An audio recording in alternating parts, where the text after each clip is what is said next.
Hi, welcome to the Tarun Stevenson Leadership Channel. I'm your host, Tarun Stevenson, and we are all about helping you lead, communicate, and grow to your full potential. Whether you're tuning in on YouTube, Facebook, Instagram, or your favorite podcasting app, don't forget to subscribe and follow so that you can stay up to date with all our latest episodes. All right, here's the latest episode. Let's get into it. Hey everybody, Tarun here, and I am with Michelle Tennant. She is an international publicist and storyteller, and I'm really excited about this conversation. Welcome, Michelle, to the show. Oh, I'm so glad to be here today with you. Well, you're joining us from the US. It's very early in Australia here at the moment, but I'm glad we've got this time to connect. And I'm particularly excited about our conversation today because as preparing for our talk, I've observed that you consider yourself a storyteller to the media. That's how you describe yourself. And I've mentioned many times on this show, I love storytelling. I'm just obsessed with good storytelling in any form. And so we're looking forward to hearing all about that. But why don't we get started by you just introducing yourself? Tell us a little bit about you and how you got into publicity and storytelling. Yes, thank you, Tarun. I do call myself a storyteller to the media, and I did co-found Wasabi Publicity, gosh, a long, long time ago. I'm 51. Let's just put the ages out there and not be afraid Okay. to just tell it like it is. I actually it. started PR when I was 20. So that means I've been doing it for 31 years, which actually means that I've seen it transition from typewriters to Twitter, believe it or not. Wow. And I love it. You know, a lot of publicists get burned out. Basically, what that means is I put people on the front page of the Wall Street Journal, like I did in 2011 for landmarkworldwide.com, or I actually connect people with Oprah Winfrey Network, like I did last week for my Japanese client, Ken Honda. So in the scope of what I do is I introduce business owners, nonprofit leaders, organizational people, to the press, so you become part of the news cycle. That's what I do. That's awesome. So just for the uninitiated with publicity, we're putting ages out there. I'm 46 now, and I first encountered PR when I was in my 20s and I was a musician, and realized very quickly that a lot of the publications that were reviewing CDs would not talk to me directly. I had to go through a PR firm. And so I initially had this perception of publicists as the gatekeepers to the media. For those that have never encountered publicists or maybe don't really understand the role very well, tell us a little bit about what a day looks like for you when you're working with your clients and your relationship with the media and how that works. Well, that's a lot to unpack. So why don't we start it with a story, okay? Great. Okay. So if you're finding yourself in this conversation with the two of us, you're probably interested in what PR is. There's an old saying in PR that you actually pay for advertising, you pray for PR. Well, what does that actually mean? It actually means that you're just having conversations with newsmakers and you might find yourself in the story, the news story. So if we look at it as a nonprofit, so at one point I was representing the Nelson Mandela Foundation. It was right after Nelson Mandela died. And New York had a blizzard, and I was in New York, and I had to get all of the press people to the Bill Clinton Foundation. So you try to get New Yorkers to come out of their homes when it's a blizzard outside, okay? Yeah. It was rough, but I did it. And how do you do it is like you actually tell a story that they have to be a part of. And we're that way. We've been that way since school. Remember in grade school, somebody's over on, they're talking about this or they're talking about that, like what happened on TV last night or who's doing what and who's dating who. These are the things, this is the fabric of our lives. So the stories we consume us. And so what a publicist does is a publicist just introduces you to the storyline that's part of your narrative. Does that make sense? Yeah, absolutely. So you're creating something compelling enough for the media to run with it, but for other people to take an interest in it. And it hasn't been because you paid them. That's right. So then somebody would pay me to, or our firm, to first find out, well, what is the public story of you? right? What are you telling that has interest to the public and the masses at large? And then we connect the dots and then introduce you. In many ways, it's like a media matchmaker, right? So I'm not, matchmaker, make me a match, right? That it's the same, except that we're just doing it with press. Great. Yeah. When I was promoting my first album a number of years ago now, I was with a publicist, and we went through this process that you're describing, and he started to highlight aspects of me and my music that I had never considered were actually very important. He was promoting me in a way that I sort of thought, that's a bit odd. Why would you talk about that? Tell me about the process that you go through to try and identify that characteristic or that core story of a client when you're working with them. Oh, well, hold on though, because everybody listening is like, well, what was that? What was weird?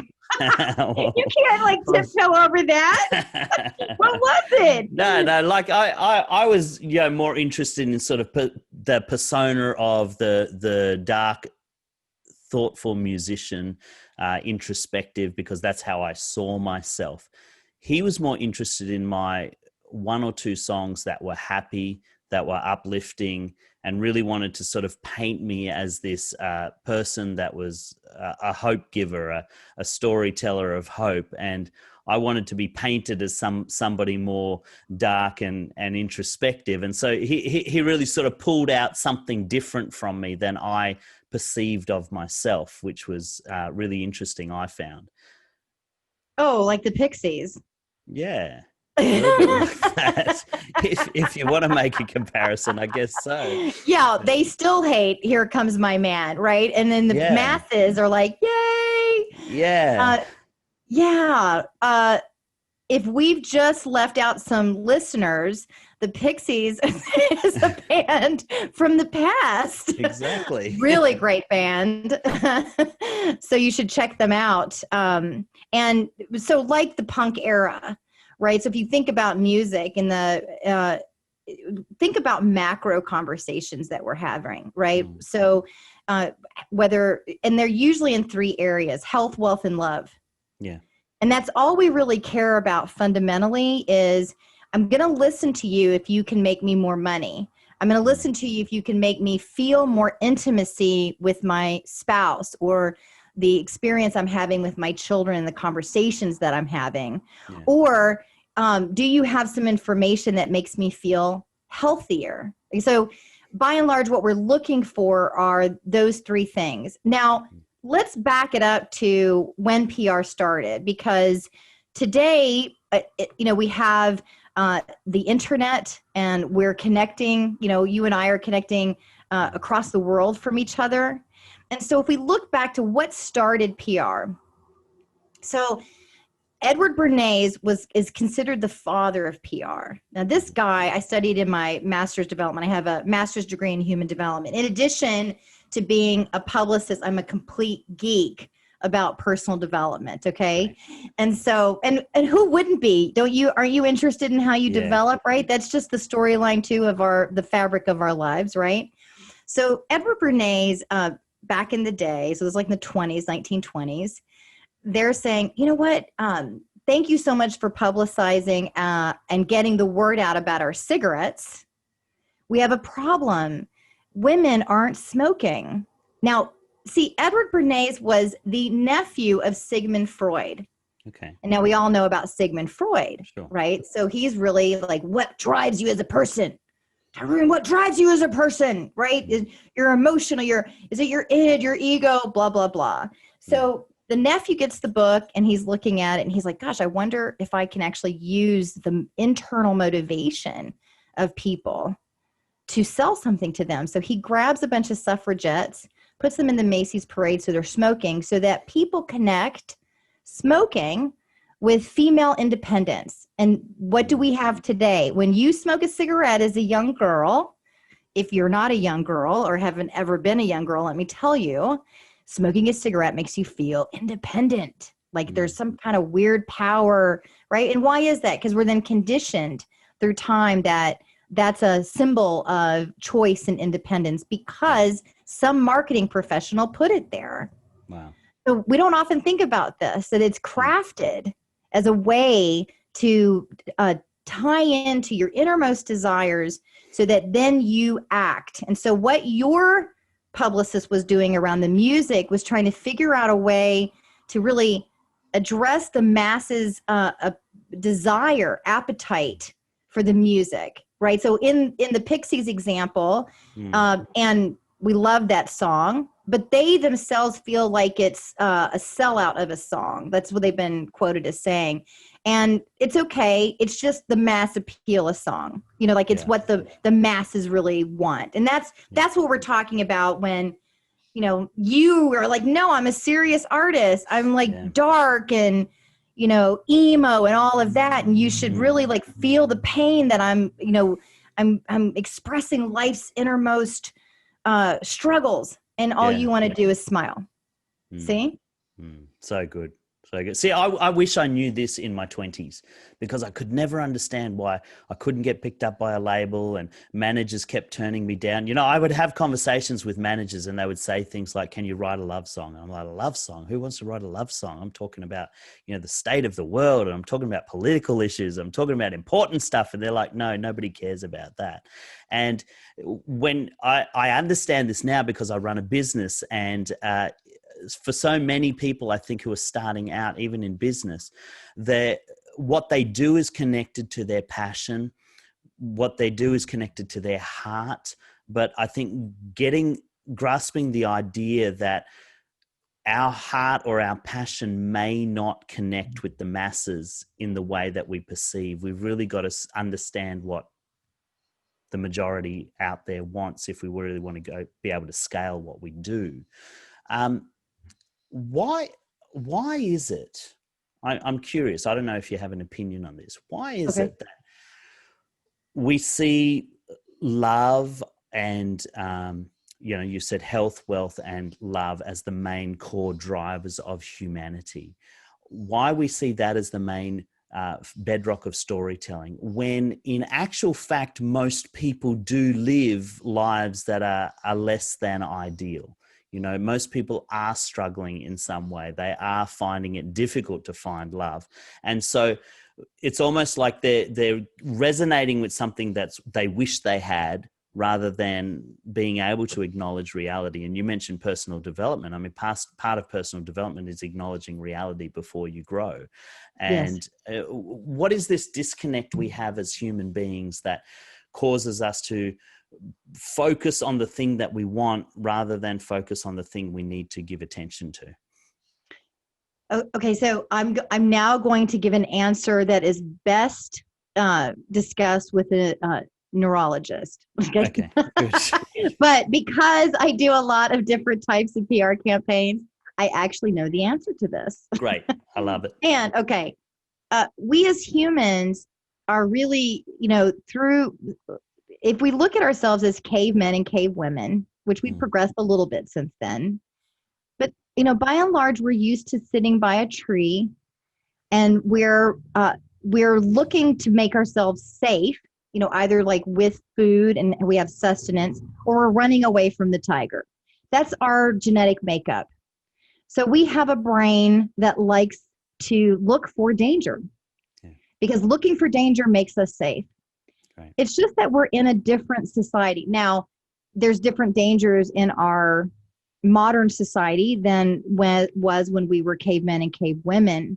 But our brain is just hardwired to look for danger. And so that's why we're consistently looking for the negative. If we, you know, in the 90s, Tarun, one of the things that I did is launch a TV network for the National Head Start Association. Yeah. And it was my great pleasure to do so. And I was writing early childhood curriculum and doing PR and so forth. And this feels like a lifetime ago. It was when we just learned that the brain develops in childhood from birth through 6, 7, 8, your brain is done. You know, I mean, we're still learning about the brain, of course. However, those are pivotal years to set the tone for potential in a child. And that's why we started to really make sure that early childhood educators had accreditation. And that happened worldwide. That wasn't just in the United States, that was globally. And so once we found, that the brain develops this way, then let's have optimal experiences. And what's an optimal experience in the face of trauma too, right? So we've still got war, we still have hunger, we still have struggle. And so then what actually happens with that human experience? And more than anything, stories can shed light on the danger, the human experience, the hope, the strength, the power that we need to persevere and live a passion-filled life. Right? And that's what all the business people are doing is finding a problem and solving it. And that's because if I've got a problem and you're selling me something that is actually solving that problem, I'm going to purchase that. Great. Right? So that's how that all interconnects, right? We're just, by and large, we're all just Joe and Jane getting by. Yeah. So good. I'm glad you brought in education and the young brain. I'm a school teacher by profession, and I got into behavior. What grade? I've taught everything from prep through to grade 12. I'm no longer in the Fifth classroom. grade. Fifth grade. Fifth grade. Awesome. So and early childhood. Well, I did early childhood and fifth grade. So my thing was more like Bill Nye the Science Guy, because I was like all the senses all the time. Nice. So, okay. So talk into this, because I became a behavior management consultant, and that's one of my other businesses where I consult with schools and teachers on behavior management. And one of the things that I talk about a lot is our brain's tendency to look for danger, and how the classroom environment impacts the behavior. And if children feel unsafe or insecure about their environment or the people that they're interacting with, it manifests itself as negative behavior. So how does that translate? When I'm talking to teachers, I'm saying if you've got a child that's misbehaving, you have to create an environment where they feel safe enough to trust you. They feel safe enough to let their guard down because they're on the defense. How does that translate to, say, a leader who's working with difficult people, or working with people who have been burnt in the past, and you've got these, like you say, these primal instincts to go into self-protection mode? How do we break through those things? I mean, I love to use storytelling, because I think storytelling is a great way to break through people's facades and help to connect with their heart. How do you recommend, if business owners or leaders are listening, that we break through those facades and connect with difficult people? Wow, that's really great. It's a really great question. So we have to ask ourselves as we're leading, what's the source of that behavior, and to open our hearts to really find compassion, to understand what's happening in the moment. For that staff person, maybe, I have people on the team when they're confused about technology, let's say. Yeah. So you and I grew up with technology, and pretty much everyone younger than us grew up with technology. But those older than us struggle sometimes with technology. And so, it doesn't help when I become my military sergeant father, may he rest in peace, who said your famous line all the time: the only thing I have to do in life is, die and pay taxes, right? And Dad was a difficult person, okay? And why was he a difficult person? Is because he had PTSD from being in the Korean War, right? And then he was a nurse at Fort Knox, right? So everybody's heard of Fort Knox, right? That's where I grew up, and right outside of Derby City, Louisville. And so Dad, when you look at a difficult person, and as an adult who's studied now a whole lifetime of like what caused those behaviors, we don't understand what triggers people. So, when you're struggling with a new phone, we've all had that experience of struggling with a new phone and trying to figure out a new app. And then we each have different reactions to that based on our experiences. Yeah. And so but one person might actually very, very much struggle and then yell. And we might not understand why they're so frustrated. or they might then end up in a public situation at the grocery store, at the bank, and then it becomes rage. Or maybe then it actually carries over to the car, and then it becomes road rage, and it becomes danger for them, the masses at large. But what's really happening is that person's just not understood or heard, or there's no compassion. If we each looked at the compassionate piece of our lives and our interactions, and so this gets back, I'm like now segueing into networking, okay? Because people are gonna be like, oh, it's separate. It's not. No. If I have a human being in front of me, there was a little boy that I taught in 5th grade. Yeah. And he would always take out his pen and his crayons, and he would draw when we would talk about science. Now, I had a very lively and interactive science class. It had centers around the room. You know, there was no, most people weren't bored, but he was just drawing. Now, most teachers would take personal offense and say, you know, give him, they would reprimand him and say, don't actually do that. I recognize that that's how he learned, right? We all also assimilate our environment in different ways.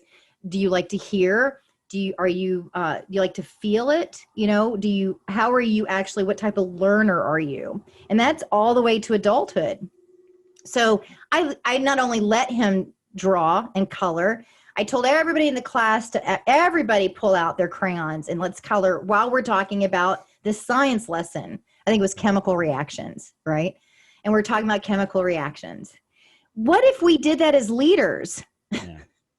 What if we actually stopped and said, oh my God, I have a team member who's really frustrated and near tears because they're not finishing, or somebody else is late. We have no idea. What if we just stopped and said, what's going on? What do you need? Yeah.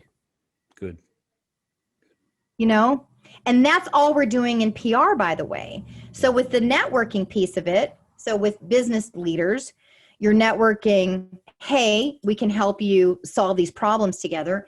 And the PR that exists today, I'm just finding newsmakers who are talking about certain societal problems and then feeding them experts who have the solutions. But here's something that I'm hoping for, that we move beyond Edward Bernays' propaganda. He has several books by that name, and is the reason why we have the relationship to propaganda that we do. The truth of it is that most of our news cycles are controlled by a select few, because we're following celebrities, we're following world leaders. What if we stopped and asked, what am I consuming? What am I watching? What am I clicking? What am I actually giving my life to? Because these stories that I'm looking at on the internet, I'm not even going to name, because you all know the apps, right? We all use them, right? We're all like clicking, you know, clickbait. But before you click, why are you clicking? What is it actually feeding? Is it feeding an addiction? Is it feeding a learning style? Is it feeding innate curiosity? And then that will be what ultimately sets the tone for your day and your life. Because if you're feeding an addiction, it will leave you depleted. But if you're feeding a passion and curiosity for life, then you'll feel full. Yeah. That's so good, Michelle. And I love the way that you connected the two with the behavior of people and understanding why they behave that way to PR. And that's really what we're talking about today, is storytelling, and why storytelling is so important in life and in business and in leadership, because I think storytelling allows us to place ourselves in someone else's shoes. It helps us to locate ourselves in another person's experience. And until you do that, you can't really understand where they're coming from. Right. I personally, you know, observe the way the media portrays a lot of the political discourse at the moment. It's either very left or very right, and everyone's screaming at each other, and everybody's telling half truths, and you know, like you said, using propaganda to get their point across. And I sometimes wonder if we just stepped back and said, okay, tell me about why you feel this way. You're clearly upset about what you're saying. Why are you upset? What have you been through? What have you experienced? And try to cut out that propaganda part and get to the heart of people. We might actually be able to sit down and have a conversation across a divide that is meaningful and purposeful. How do you do that in an environment, especially a media environment, that seems to be so polarized and intent on breeding fear? Thoreau talked a lot about the oversoul. Mm. So if somebody, it doesn't matter if you're very spiritual or if you're atheist, what you can't deny is that there's a connection between humans. Yeah. We need to bond with each other. And often once we start to get to know each other, we're really looking to see, are you my like-minded person? That's really like at the back of what we're doing, right? So we're categorizing, and that's what the press does too. The press categorizes authors, CEOs, and leaders to see like, oh, can I use this person in a quote so that, or to give me a soundbite, a story, a statistic. These are the things that make up news stories. Yeah. But if we look at human beings and actually looking at each other, we always remember how a person made us feel. We don't necessarily remember what they said. Yeah. We might remember a poignant story. We remember things like Brothers Grimm's fairy tales. Yeah. Right? The Boy Who Cried Wolf. We all know that story. But why do we know that? Because in the end, it spoke to a macro conversation of humanity and not so much between us. Now, on that note, let me tell you a story. I now live in the Great Smoky Mountains. Mm. Now, how can you be an international publicist and not be in LA, New York, London, okay, Sydney? Here's the thing is that I live in the heart of the Bible Belt. Yeah. So I'm speaking to people in New York and LA, what we would deem liberals. Mm. And then I live in the mountains. You all, Smokey the Bear place, okay? Put out your campfire, right, guy, okay? I walk out my door and they're all conservative. And everybody's got a Bible cracked open and you got your Bible verse. And as a child, I lived in a very religious home and then later traveled the world and then became a chameleon. So how do you actually relate to people?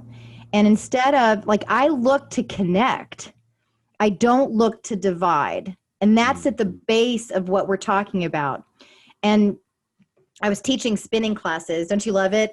An international publicist who spins stories also teaches spinning, indoor cycling. Nice.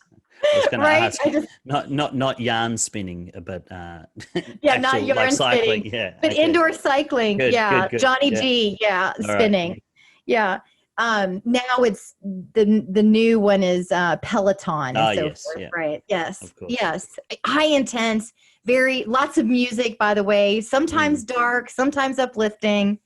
But these, the spinning of the stories, and these people at the gym were all 7-day Adventists, right? Lots of vegans, lots of conservatives. They had a particular way. I didn't even know I wasn't supposed to use the word yoga. Okay, like that's how.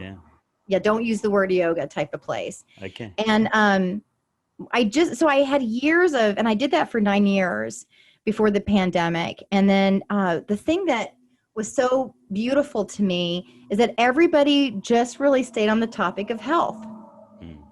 Because that's how we came together. We're at a gym and we're talking about health.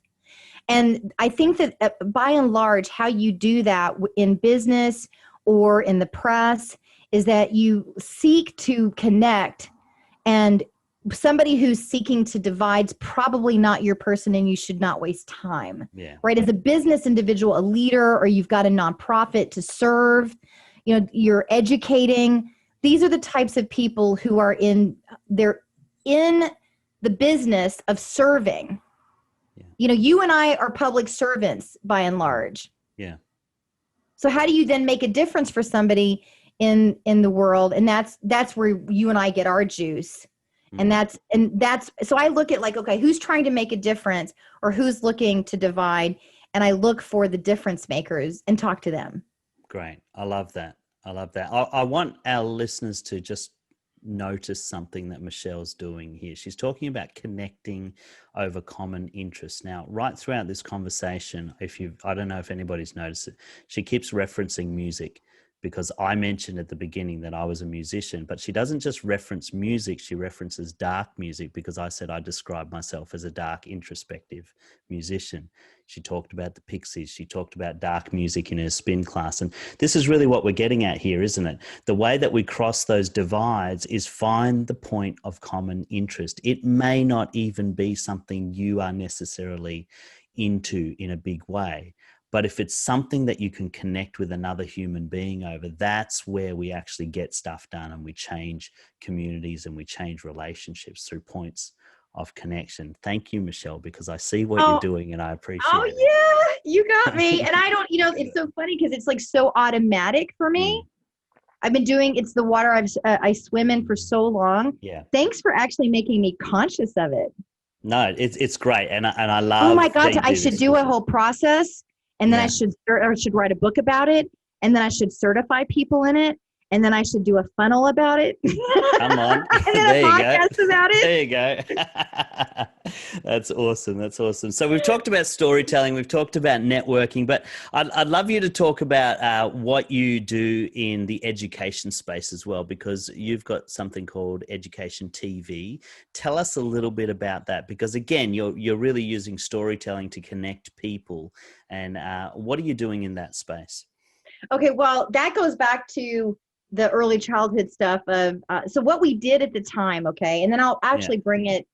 It's because it's really interesting how the trajectory of our broadcast has changed through the decades, right? It has. So back in the 90s, what we did is we called it high touch, high tech, and we took early childhood development theory, and we delivered it with speakers in Washington, D.C., and connected it to teachers in everyday classrooms around a particular state or region. Right. And so you'd have like a facilitator in that room. And then the teachers were actually getting their own degrees. Now, this was before the internet. Okay. Now what we have is the internet, right? So, meet George Jetson, right? Daughter Judy. This is an everyday thing now. And at the time that we were kids, we were looking at the Jetsons going, gosh, wouldn't it be cool if we could just call somebody and see them? Yeah. Right? Yeah. Well, what we have now is an explosion of learning. So if we look at like what's possible with the internet and the connection here. So again, looking at ways to connect, not divide. And so when I look at a media venue too today, I look at like, is this press venue? And by the way, you guys will think this is hilarious. So I was with a client, they're big online marketers, funnel and that kind of thing. And the person was younger than me, and we were in the bathroom talking. She was one of the keynotes. And she's like, I just don't get like press. What do? You do press relations. She said media. You do media relations. I don't like Insta. You put people like on Insta. And I was like, no, not Instagram, like the Wall Street Journal and like Good Morning America or like the Daily Mail, And she was like, no, like not in her sphere at all. Like Insta was her jam, and that was it. And so I just want to point out that they're all influencers, right? Yes. So not even the press venues, but also these influencers on the apps that we follow. You click follow, you are giving life. You're choosing. Like, how you say you vote with what you purchase? When you click, you're voting. Right. You're voting for what you want in the world. So when you get educated, when we're looking at these educational tools back in the 90s, it was these, satellite TV. I think we did it with one of the large satellite companies, and it was very expensive, very big deal. And in comes computers and the internet. And now we're like, just click on a button and we can be with other people around the world. It's just amazing. So, I hope I'm not jumping the gun on the next conversation. No, but you're right. We had an idea, my business partner and I. We had an idea. What if you could actually follow a business person's experience, on YouTube or as it's actually happening? And I don't know of any other publicists, because it's so confusing to people what we actually do. And it's actually so simple.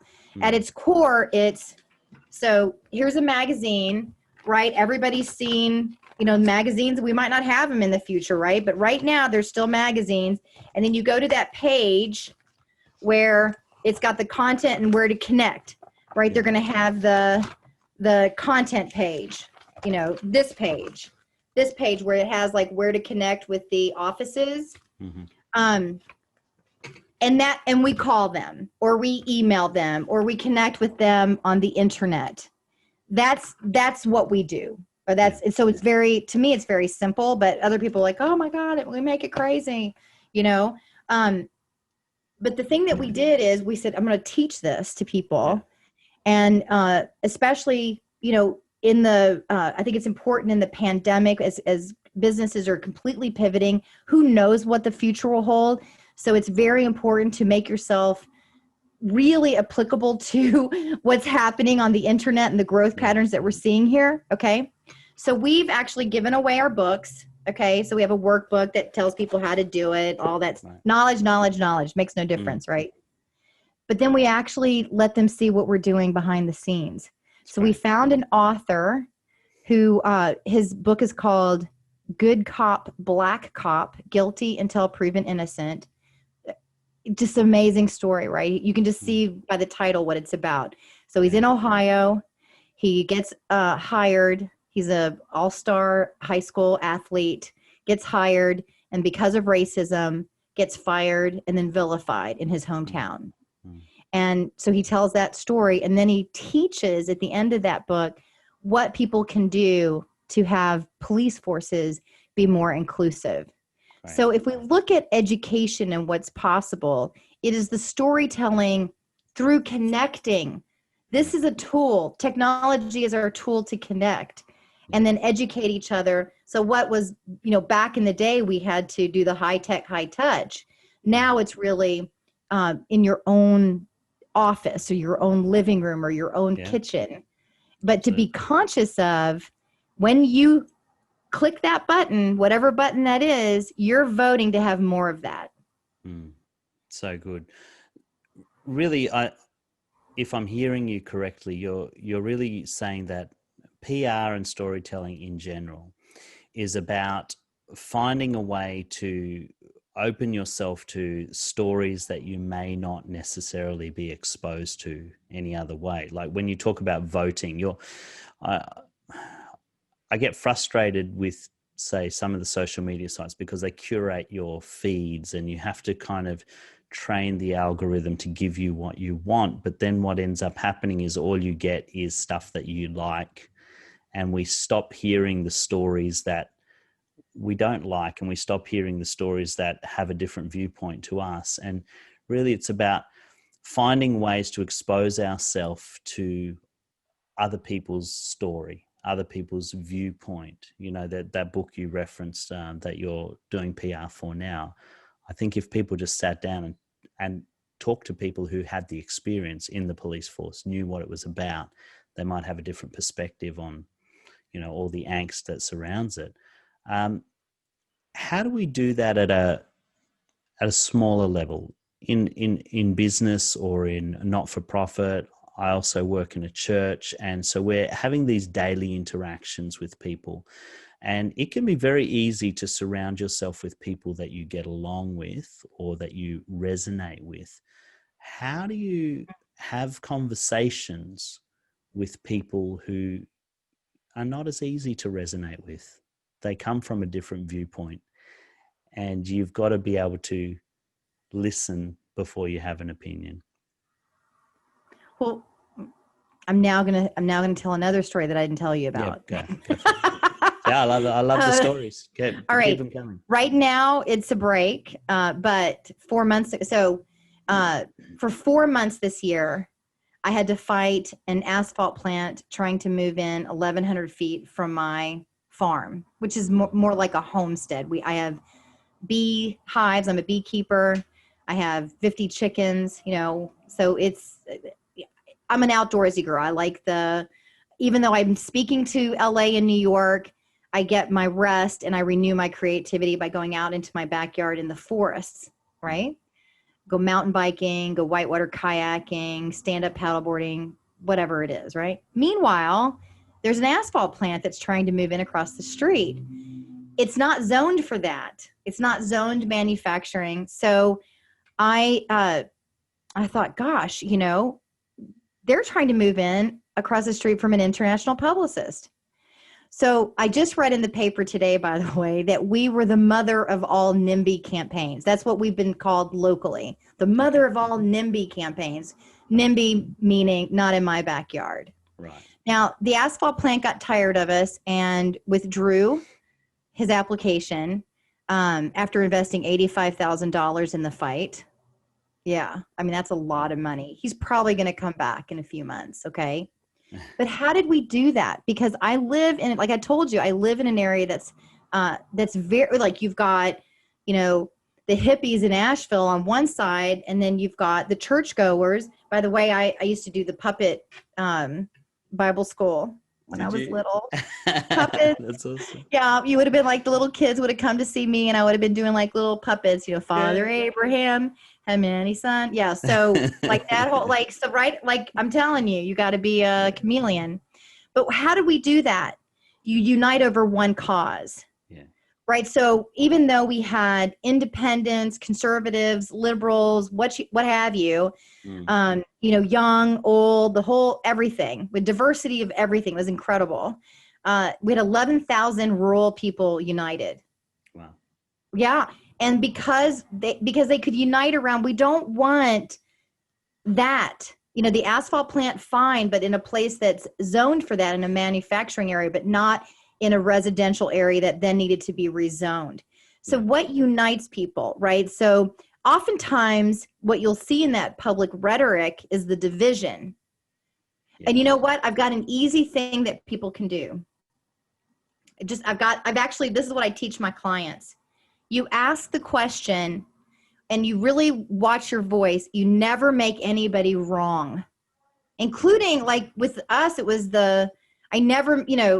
now he might think that I made him wrong, right? We'd have to have him on here to get his perspective. But I made a conscious effort when I was public speaking or when I was being interviewed on the TV, to make sure that I'm speaking to the higher, to that oversoul that Thoreau talked about, like what connects us rather than what divides us.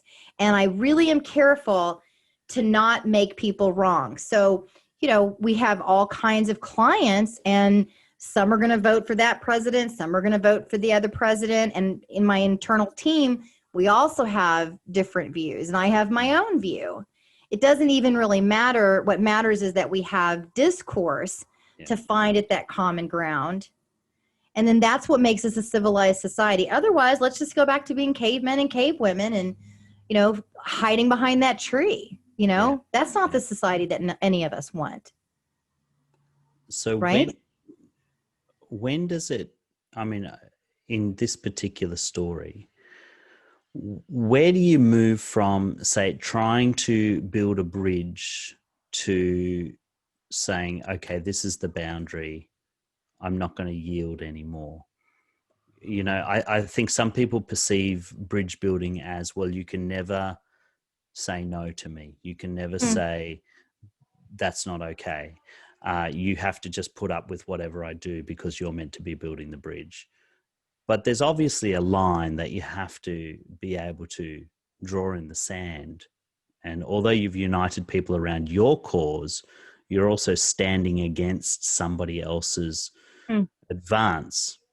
Where do you find that line in interactions with other people?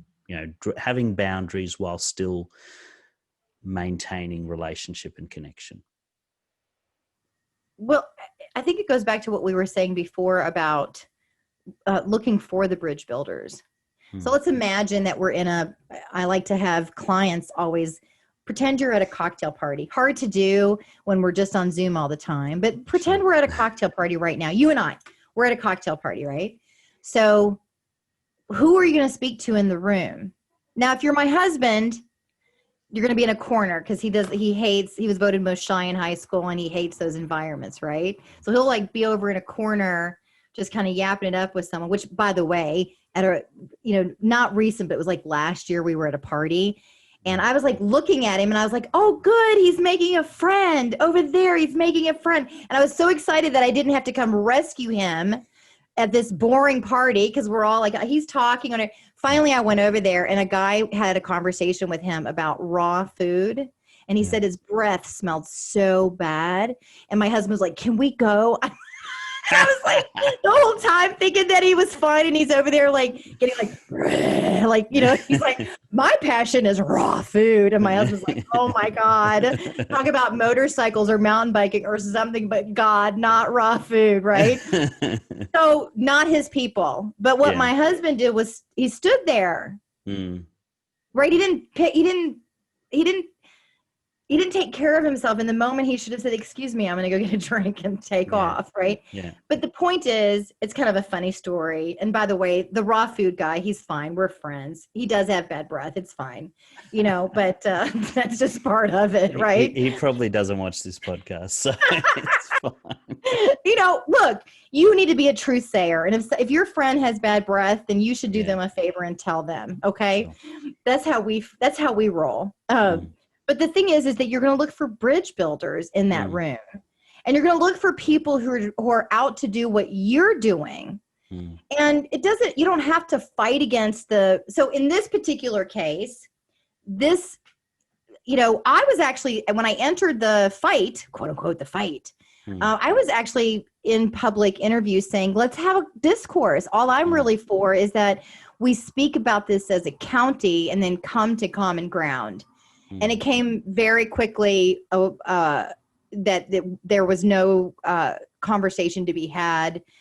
There was, my way or the highway. Like this shall be, or if your opinion is opposite of mine, it's not going to go. So there's a wonderful body of work. If people are really interested in how to arrive at this, Marshall Rosenberg he's deceased, but he wrote a series of books and did a series of trainings on nonviolent communication. And he talks about that there's a context of the world being, it's a violent language most of us are living in, right? And that there's a way to actually have compassionate language and look for all needs and feelings to be met. And not in like a woo-woo, like non-professional way, but like a real way. Like I'm, here as a human being to really witness you as another human being and have your dreams be fulfilled, or I'm going to walk away from it and I'm not going to like impede your, what you're actually out to accomplish. Sure. But there are times that you have to have that radical notion of standing for something and saying, listen, I'm going to represent the people and the majority will win here. Right. And those are hard times then you're getting into political dances. Yeah. And then we get through, that's a whole other trajectory of why we're still at war. So in in the case with the asphalt company, they made it pretty clear they didn't want a discourse. Let's go back to your husband's story. He was trying to be a nice guy. He was trying not to hurt this person's feelings. He was standing there politely. He was talking, but inside he wanted to say, okay, enough. Where's that line? I mean, perhaps your husband lingered too long, but then some people don't linger long enough. How do we find that line where we can still be connectors, bridge builders without putting ourselves at a disadvantage or, I guess, neglecting ourselves in the process? Well, that's what I was going to say is I think it's ultimately the storyteller, right? So it's me or you. So I'm going to talk about how I do it myself. You may do it differently. I'm curious if you do it this way or not. Sure. Most business professionals are very busy people. and I made the word busy a 4-letter word years ago. I realized that I was using the word busy as a way to distance myself from people. Sure. And to not meet people. I'm too busy. I'm too busy. I'm too busy. It kept coming out of my mouth. And I was like, am I really though? You know, I'm self-employed. I can do what I want, go where I want. Like, am I really busy? You know, so it starts to kind of creep up on you, right? Like, I did a course one time and the seminar leader said, you have 2 tongues in your life and one is lying. And it's not the one in your shoes, right? Your tongue, the tongue in your shoes is you're there. You've gone, you've moved to that place, you've walked to that place, you've driven to that place. You want to be there or you wouldn't be there. And your mouth is always wagging and they say that it's like sometimes, you know, you're just lying. Well, what's actually matching up to what you're accomplishing in life? And that's where most of us are not really taking accountability. Yeah. You know, what Shannon wanted to, my husband, what he wanted to do in that moment was have a conversation about motorcycles. And yet he was entertaining a conversation about raw food. Wasn't aligned with what he's really up to in his life. He's an extreme athlete, like I am, and that's exciting for us. So oftentimes in our relationship now, because we've talked about that one incident, we still refer to it in our marriage. And he'll like, you know, kind of like raw food guy, right? Like this is, and what it means is it's not aligned with where I want to go in my future. So I typically have pockets of my life, like health, wealth, and love, and what I actually want to create in those areas. And then I just go about my life.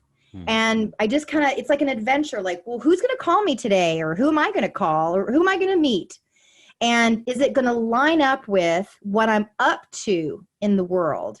Like the reason why I did this podcast is because I'm up to talking about PR and actually changing the context of PR so that it's not on a problem solution axis.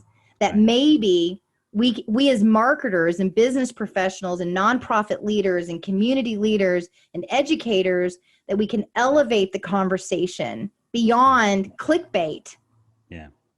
Boom. Mic drop. How about that? I love it. So good. We'll have to send a little... Sorry, go on. I cut you off. We'll send a cheese basket to your assistant for putting us together, huh? Yeah, there you go.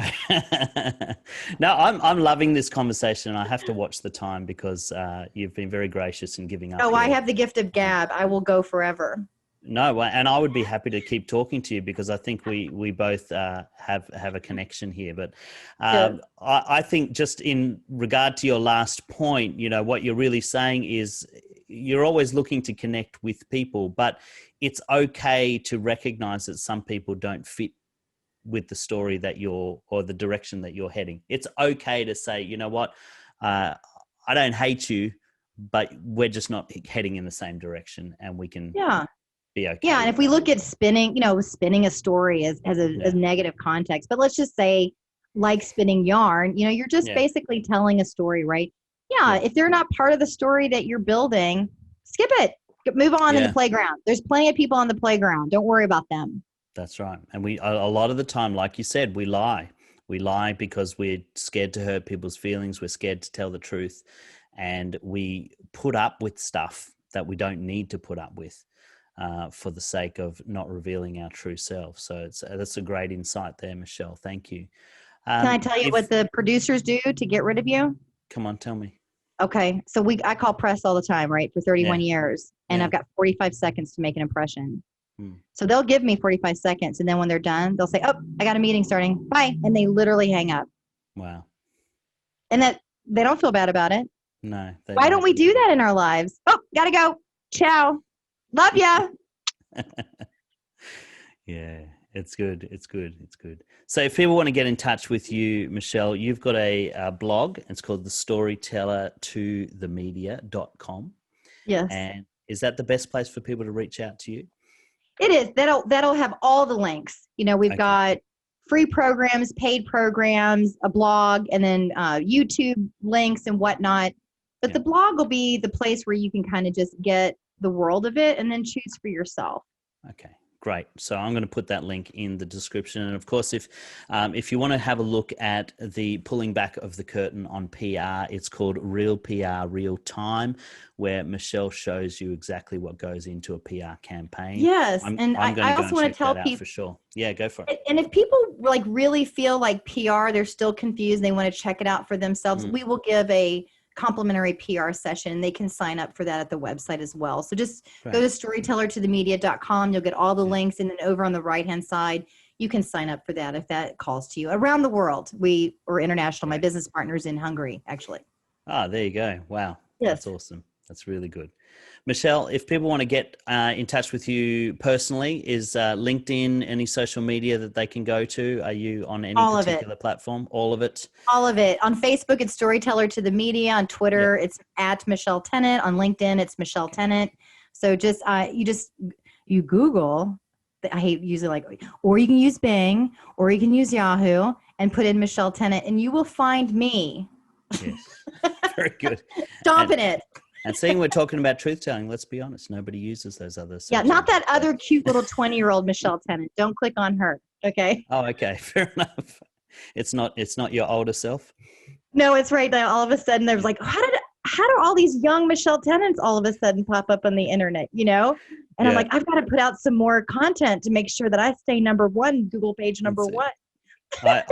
I for a long time I had a lot of my 20-year-old headshots from when I was a musician floating around, and so I'd be trying to interview people, and they'd only find the stuff from my 15 years ago.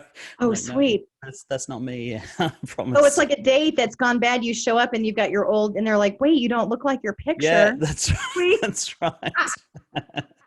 And they think you're dishonest. Hair down past my shoulders and looking all moody and introspective. I love it. I love some punk music. I mean, it's my jam when I'm alone. Just so there you go. Come on. Yes.